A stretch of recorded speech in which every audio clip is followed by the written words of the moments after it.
大家好，3月2日，德国国防部发言人对德国国家电视一台表示，根据我们的评估，空军的一段对话被截获。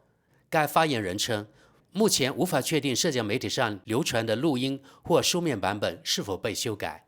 3月1日，今日俄罗斯电视台公布了一段录音，其中涉及德国联邦国防军空军军官讨论俄制金牛座巡航导弹是否能够在技术上摧毁克里米亚大桥等敏感信息。此类讲话如此敏感，但德军是在网上开的座谈会，万一将来局势恶化，是否会被俄罗斯当成某种证据呢？这下可闯了大祸呀！德国媒体一片哗然，直呼这太危险了。我们先看看德国国家电视一台的报道。德国空军军官之间的对话，国防部证实被窃听。空军军官之间关于金牛座等问题的秘密谈话被窃听。国防部向德国电视一台首都演播室证实了这一点。专家们说这是超级灾难。俄罗斯宣传频道昨天发布的录音长达38分钟，可以听到的材料可能是些永远都不应该公开的细节。国防部现在也向德国电视一台证实了窃听事件。国防部发言人解释，根据我们的评估，在空军区域截获了一段对话。他补充说，我们目前还不能确定是否对社交媒体上流传的录音或转录版本进行了修改。德国总理肖尔茨今天上午在罗马私下会见了教皇，他在窃听案曝光后表达了自己的担忧，那里所报道的是一个非常严重的问题。这就是为什么现在正在对其进行非常深入、非常仔细和非常迅速的调查，这也是必要的。空军军官之间的公开对话，显然俄罗斯人在2月19日就窃听到了德国空军高级军官的网络会议。会议内容是国防部长皮斯托瑞斯准备一份30分钟的简报，介绍在乌克兰执行金牛座巡航导弹任务的可能性。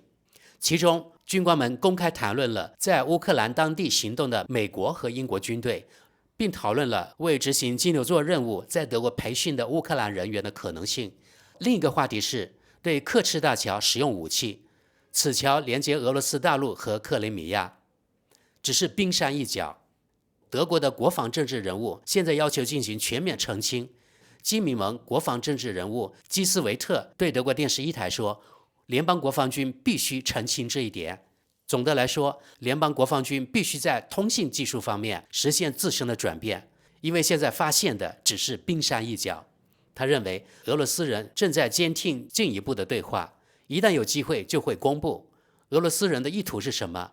无论如何都是要离间英国人、法国人和德国人。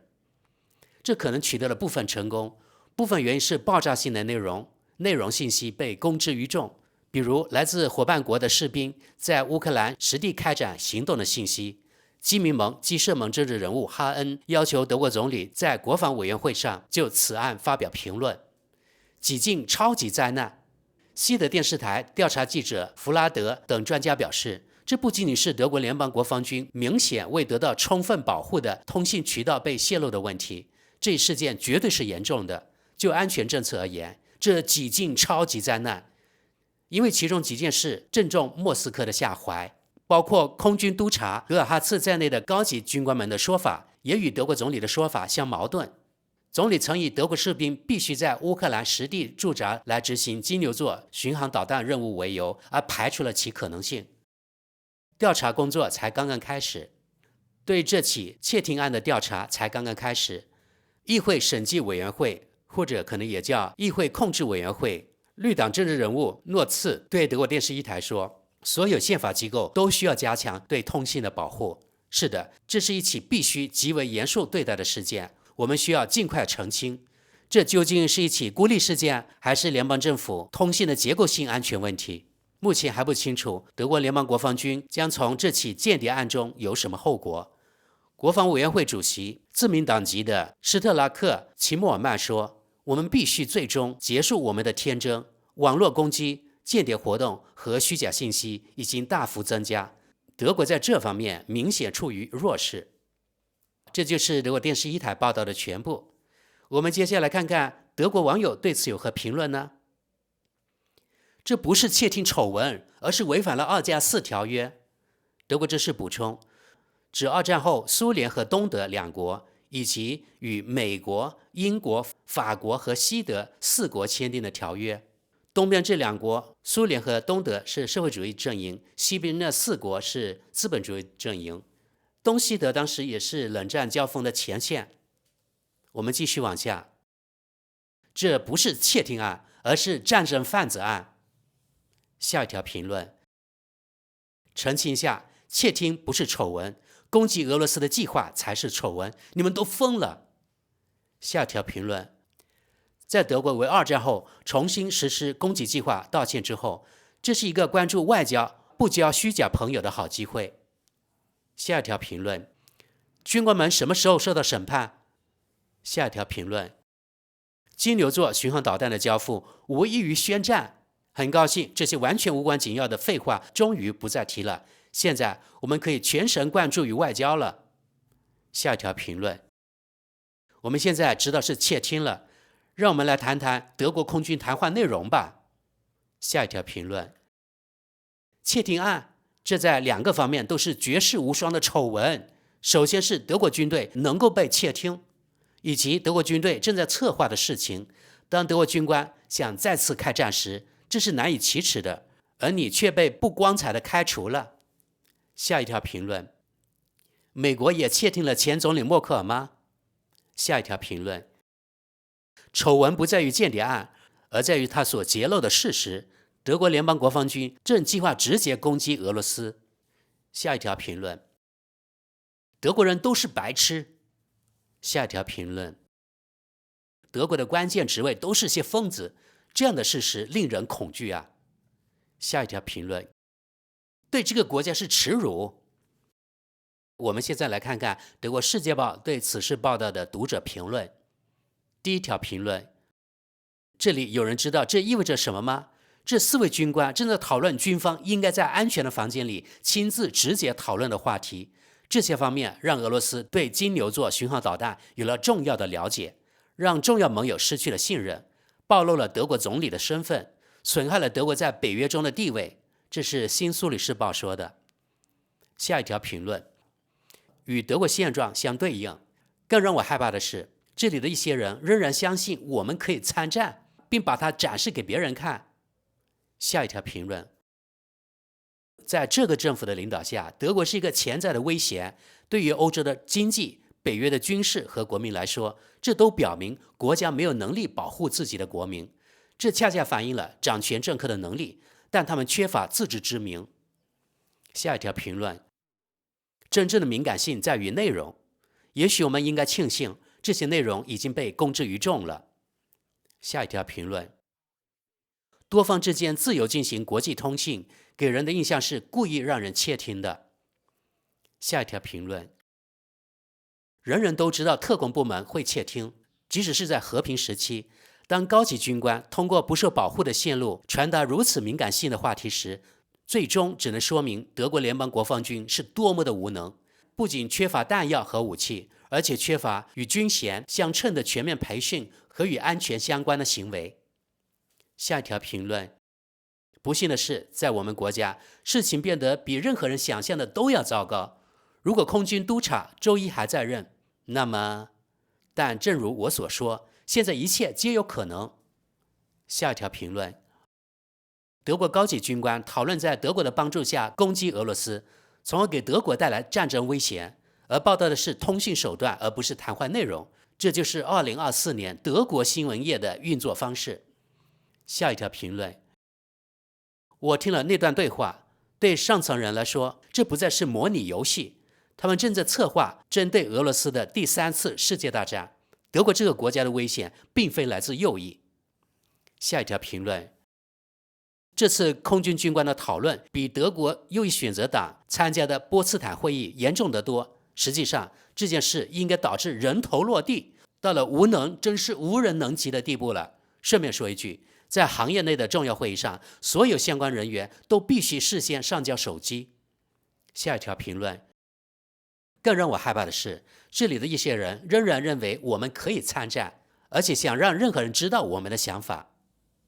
下一条评论，4名德国军官讨论如何使用德国武器攻击俄罗斯，而不被抓获，这就是罪行和丑闻。